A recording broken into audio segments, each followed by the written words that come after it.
Bismillahirrahmanirrahim. Elhamdülillah. Ve salatu ve selamu ala Resulillah. Meyrimli jana arayımda Allah Ta'lanın isminden başlayın. Assalamu alaikum ve rahmatullahi ve barakatuhu. Urmatlı Müslüman bir toğandarыбыз, mına Ramazan ayı босағауызға келіп қалды.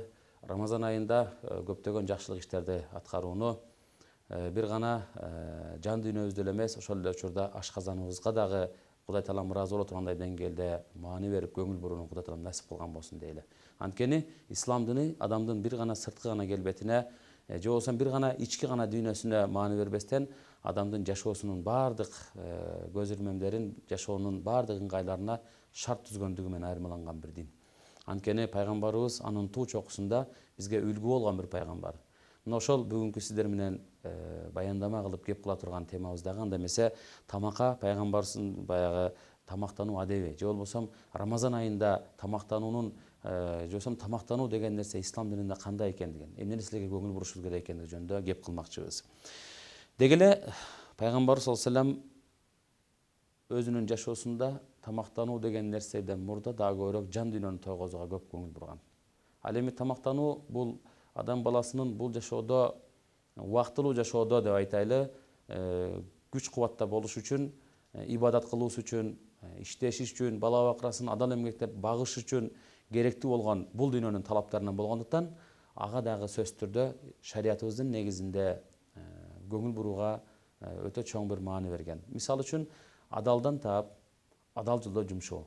Адалдан тапкан акча аркылуу тамак ашты жеп, анан ошол аркылуу башкаларга пайдалуу иштерди келтирүү. Илгерки сахабалардын жубайлары өзүнүн күйөөлөрүн жумушка же болбосо бир газаттарга, жихадтарга узатып жаткан учурда, же болбосо бир жака эртең менен бир иш таап, иштеп келейин, акча таап келейин, же болбосо тамак аш алып келейин деп узатып аткан учурда ушинтип узатышчу экен. Урматтуу кожоюн, сен эсен аман барып адалдан эмгектенип, адалдан рызкы таап келгин, насип кылгын. Эгерде сен адалдан рызкы таппаган болсоң, ачкалыкка биз чыдайбыз. Ал эми сен арамдан таап келип бизди бага турган болсоң, биз теге дүйнөдөгү тозок отунун азабына, тозоктогу азапка чыдай албайбыз деген экен дейт. Ошон үчүн адалдан табууга буйрусун дейли. Пайгамбарыбыз саллаллаху алейхи вассаламдан бир хадис бар. Ан Аби Хурайра радиаллаху анху кала ма'аба Расулуллах саллаллаху алейхи вассалам та'аман каттун. Ин иштахаху акалаху ва ин карихаху таракаху. Пайгамбарыбыздын эң башта билишибиз керек болгон нерсе тамакты негизинен адал тамак болгон болсо пайгамбарыбыз ылгаган эмес.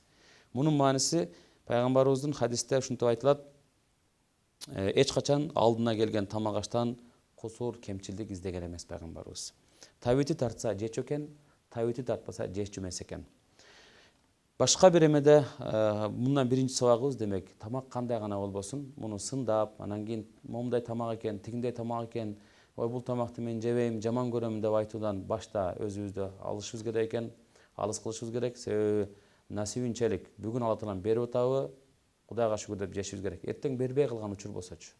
Мына Африка мамлекеттеринде ошо ачарчылык болуп калсачы, бир нан эмес, талкандан болгон нанга дагы зар болуп калган күндөр келип калса эмне болобуз? Ошон үчүн шүгүр келтирели, Алла Таалам рызкыларын да көбүрөөк арттырып берген болсун дейли. Башка бир хадисинде айткандай, Умар ибн Аби Саламадан бала күнүмдө Алла Тааланын балалык кезимде пайгамбар саллаллаху алейхи вассаламдын карамагында өстүм дейт. Тамактанганда колумду табактын ар жерине созо бермей адатым бар эле дейт.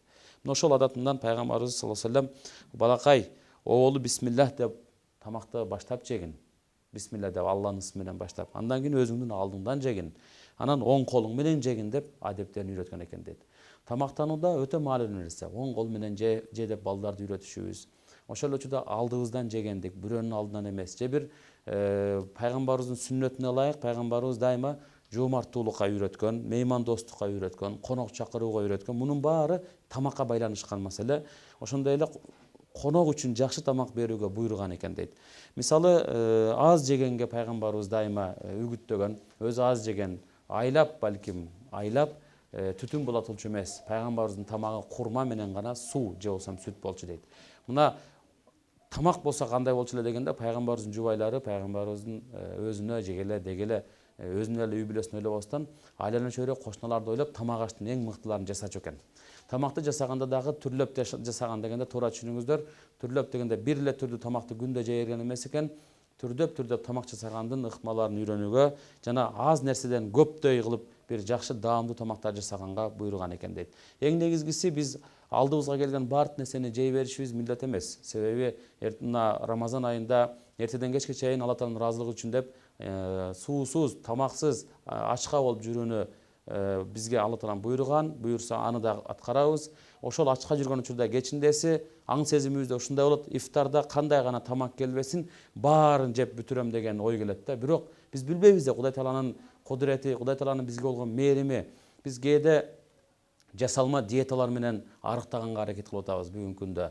Же болбосо ошон үчүн бул Рамазан деген нерсе табигый Кудай Тааланын буйруган бир диета жолу. Себеби дене бир жылдын ичинде иштеп отуруп ашказан ушунчалык эс алууга муктаж болгон учурда Рамазан айында эс алат экен дейт. Ошон үчүн туура тамактануу өтө маанилүү экен. Өтө калориялуу, мындай айтканда витаминдүү тамактарды жеп тамактануу өтө маанилүү. Пайгамбарыбыз саллаллаху алейхи вассаламдын хадистерине келиңиздер, назар салайлы. Вахши ибн Харбтан баяндалгандай, сахабалар: "О Алланын элчиси, биз канчалык жегенибиз менен тойбой атабыз" дегенде, Пайгамбарыбыз саллаллаху алейхи вассалам: "Балким силер бири-бириңерден бөлөк-бөлөк олтуруп тамактанып атасыңар. Ар кимге өзүңөрчө тамак жеп атасыңар" деген экен дейт. Алар ооба бөлөк-бөлөк тамактанабыз деп тастыктап бекемдеген учурда, ошондо Пайгамбар саллаллаху алейхи вассалам ушинтип айтты дейт: "Анда дасторконго чогуу олтуруп, бисмилланы айткандан кийин тамактангыла, ошондо гана жеген тамагыңар берекелүү болот" деген экен дейт. Мен ошол учурдан пайдаланып Рамазан айында жамаат болуп, топ болуп, үй бүлө менен бир табактан илгери биздин ата бабаларыбыз азыр деле мына көпчүлүк айыл жерлеринде олтуруп кол менен тамак жеп, мисалы үчүн бир табакка салып туруп тамакты дагы жакшынакай балдар менен бөлүшүп, тууган урук, жора жолдоштор менен бөлүшүп жеген адат албетте бизде, элибизде бар адаттардан. Бул адатты жок кылбашыбыз керек. Биз шаарда жашайт элек, биз айылда жашайт электен айырма болбош керек. Шаарда жашасак дагы мейман дос болуп, үйүбүзгө мейман чакыра билишибиз керек. Мейман чакыруунун эң негизги нерсеси бул жакшы тамак берүү деген. Ошондуктан бир хадисте Пайгамбарыбыз саллаллаху алейхи вассалам ушундай деп айтат дейт: "Пайгамбарыбыздын 4 жагынан 4 киши көтөргөн гарра деп аталган чоң казаны бар экен.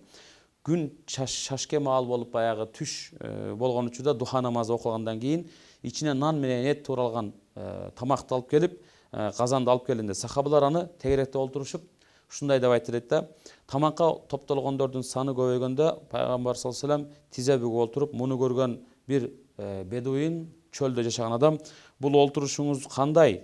деди. Пайгамбарыбыз ошондо ага жооп берди дейт да: 'Чындыгында Алла Таала мен бой көтөргөн текебер кылып эмес, карапайым, колу ачык пенде кылып жаратты. Ошон үчүн тизе чөгүп, бир ошол жердеги табактан баарыбыз менен биргелик тамак жеп атам" деген экен дейт.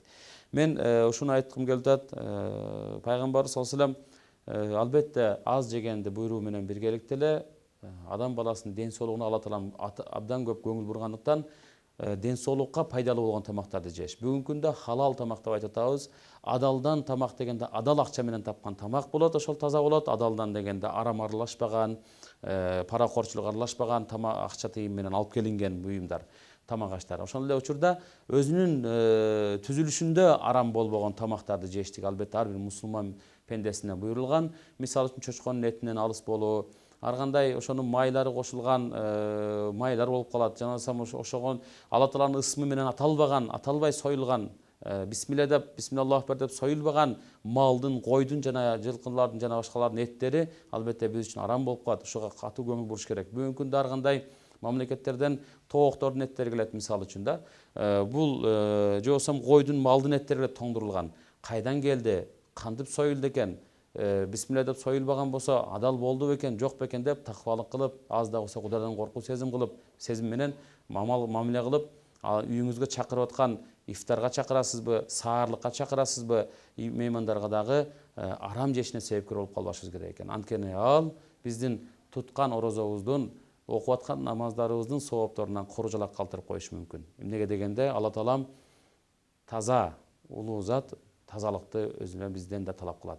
Тазалык деген нерсе дененин тазалыгы жана жалпы аң сезимдин тазалыгы менен болгону менен биргеликте эле биздин жеп аткан ичкендердин тазалыгы. Ошон үчүн Пайгамбарыбыз баягы ашказанды 3 бөлүккө бөлгөн, бир бөлүгүн тамакка, бир бөлүгүн сууга, бир бөлүгүн абага дейт. Анда эмесе ошол Рамазан айындагы ушул тамактануу адебин деги эле жашообузга мындай айтканда эреже кылып алууну насип кылган болсун.